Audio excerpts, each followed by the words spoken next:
over the width of the Irwell in this part would be a barrier to communication, although it would be a line of communication as well. But for cross-country communication, it was obviously a barrier, and therefore your settlements grew up where there was crossing of the river.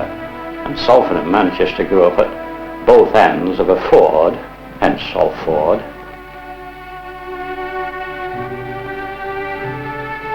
I always think the most amusing one is John Byron, who lived just down below here at Kersal and writes from Cambridge that he's fed up with Cambridge and the river there and longs to throw himself in the waters of the Irwell at the bottom of the garden at Kersal.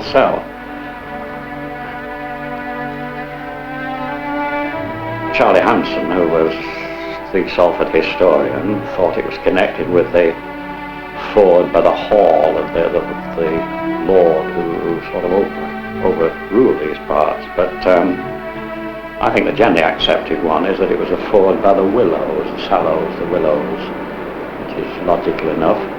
The other theory is that it means connected with dark waters, the ford by the dark waters. I think Willow Ford is probably the correct one. I suppose a year or two ago, you could describe it as one of the dirtiest open sewers in England. At one time, I used to reckon that it changed colour every half mile or so. It would be bright blue, and then it would be brown, and then it would be yellow, as the different works, dye works in particular, poured their waste into the river.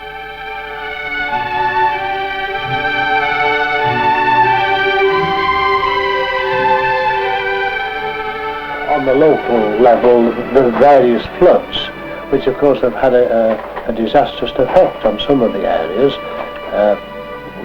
The last one was just after the Second World War, when great areas of Lower Broad were flooded.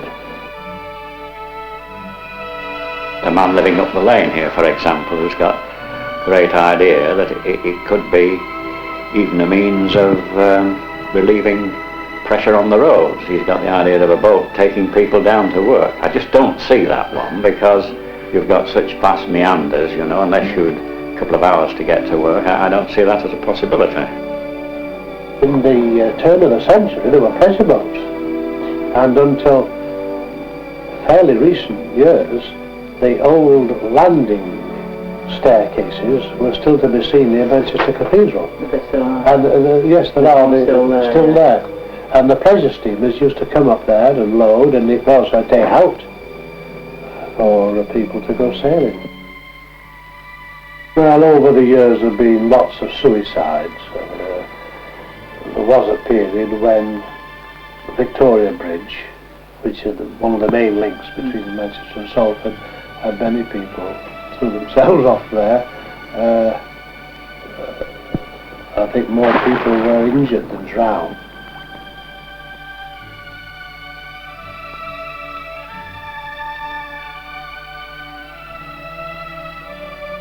There's a great character who used to live in Salford, he died many, many years ago, called Mark Addy. He saved no fewer than 55 lives. And local people said he used to push them in and then dive in and save them. He eventually died because of this, because on his last rescue, he dived in and he swallowed so much of the, even then, filthy water that it brought on his last fatal illness. In the middle 19th century, there was quite a fair amount of traffic, pleasure traffic, going to places just outside, what were then rural parts outside. Even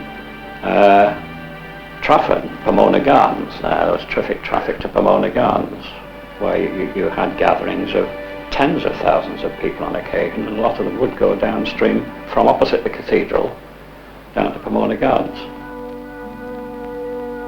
Actually think of the River Irwell? A difficult one. I think a kindly acceptance, as one would accept the black sheep of the family. It's with us, it's got character, and we accept it as it's there, and I think most Salfordians will say its main purpose is to make a clear distinction between us and Manchester.